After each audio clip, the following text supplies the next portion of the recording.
हम्म। Hello guys, मैं C S Piyush Goyal और मेरे चैनल में गाइस आपका स्वागत है।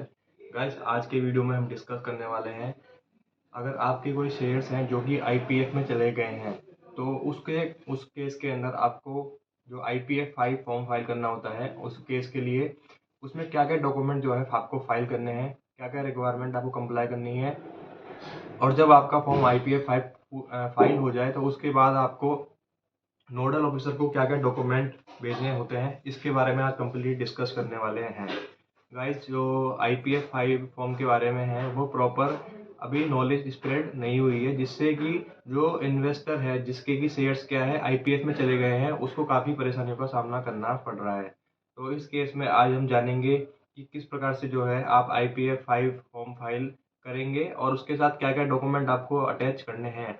और इसके साथ जब आईपीएफ फॉर्म 5 आपका फाइल हो जाए उसके बाद आपको क्या क्या डॉक्यूमेंट का सेट बना के जो है नोडल ऑफिसर को भेजना है, जिससे कि जो आपका क्लेम है वो प्रोसेस किया जा सके। अगर आप सिर्फ होम आईपीएफ 5 फाइल कर देते हैं और नोडल ऑफिसर को जो डॉक्यूमेंट्स की रिक्वायरमेंट है वो आप फुलफिल नहीं करते हैं तो उसके अंदर क्या होता है, जो आपका क्लेम है वो प्रोसेस नहीं होता है और आपका क्लेम जो है वहीं उसी जिस पोजीशन में है उसी पोजीशन के अंदर रहता है।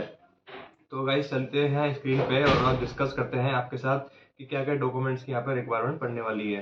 तो साइज सबसे पहले आपको क्या है, फॉर्म आईपीएफ 5 फाइल करना है मिनिस्ट्री ऑफ कॉर्पोरेट अफेयर्स की साइट पे जाके। वहाँ पर आपको फॉर्म पूरा फिलअप करके आपको जो डॉक्यूमेंट है वो मैं आपको बता देता हूँ क्या क्या डॉक्यूमेंट अटैच करने होंगे। सबसे पहला जो आपके पास सेल्फ अटेस्टेड पैन कार्ड होना चाहिए, आधार कार्ड होना चाहिए वहाँ पर अटैच करने के लिए। उसके अलावा आपके पास कैंसिल चेक होना चाहिए। अब कैंसिल चेक कौन सा होना चाहिए, उस बैंक का होना चाहिए जो कि आपके डीमेट के अंदर लिंक हो, वो बैंक का आपको कैंसिल चेक यहाँ पे देना पड़ेगा। इसके अलावा क्लाइंट मास्टर लिस्ट आपको वहाँ पर अटैच करनी होगी। क्लाइंट मास्टर लिस्ट जो है आपका ब्रोकर है वो आप वहाँ से आपको मिलेगी। और क्लाइंट मास्टर लिस्ट जो है वो सेल्फ अटेस्टेड होनी चाहिए आपके द्वारा, और उसके अलावा जो भी आपका ब्रोकर है उसके द्वारा भी सेल्फ अटेस्टेड होनी चाहिए।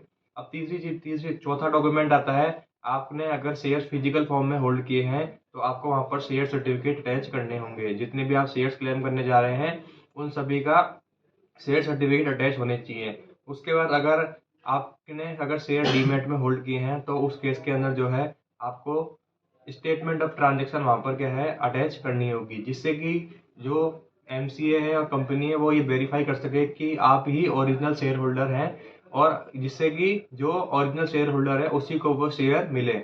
इसके बाद आपको डॉक्यूमेंट, अगर आप कोई ट्रांसमिशन का केस है तो उस केस के अंदर आपको प्रोबेट बिल या डेथ सर्टिफिकेट की रिक्वायरमेंट भी आने वाली है। उसके अलावा आपको एक इंडेमनिटी बॉन्ड मैंडेटरी होता है फाइल करना, जो कि आपके स्टैम्प पेपर पे यहाँ पर प्रिंट होता है और ये डॉक्यूमेंट आपको वहाँ पर अटैच करना होता है। इसके अलावा आपको वहाँ पर एडवांस रिसिप्ट जो है अटैच करनी होगी। ये सारे डॉक्यूमेंट जो है आपको वहाँ पर अटैच अटैच करने हैं। इसके बाद आपको जो है ये फॉर्म आईपीएफ फाइल फाइल करना है। इसको करने के बाद क्या है गाइस, आपको सारे डॉक्यूमेंट जब आप फाइल कर देते हैं तो आपको एक सेट बनाना है और जो कंपनी के नोडल ऑफिसर हैं उनको ये डॉक्यूमेंट सारे पोस्ट के द्वारा जो है भेजने हैं। इसमें क्या है, आपको फॉर्म 5 आईपीएफ 5 जो आपने फाइल किया है उसकी हार्ड कॉपी प्लस जो उसका चालान है वो आपको प्रिंट करने के रेडी करना होगा। इसके अलावा जो है इंडेमनिटी बॉन्ड आपने जो फाइल किया है उस वो एक वहाँ पर प्रिंट करके रेडी करना होगा। इसके अलावा जो स्टैम्प एडवांस स्टैम्प जो आपने रेडी की थी वो भी वहाँ पर फाइल करनी होगी।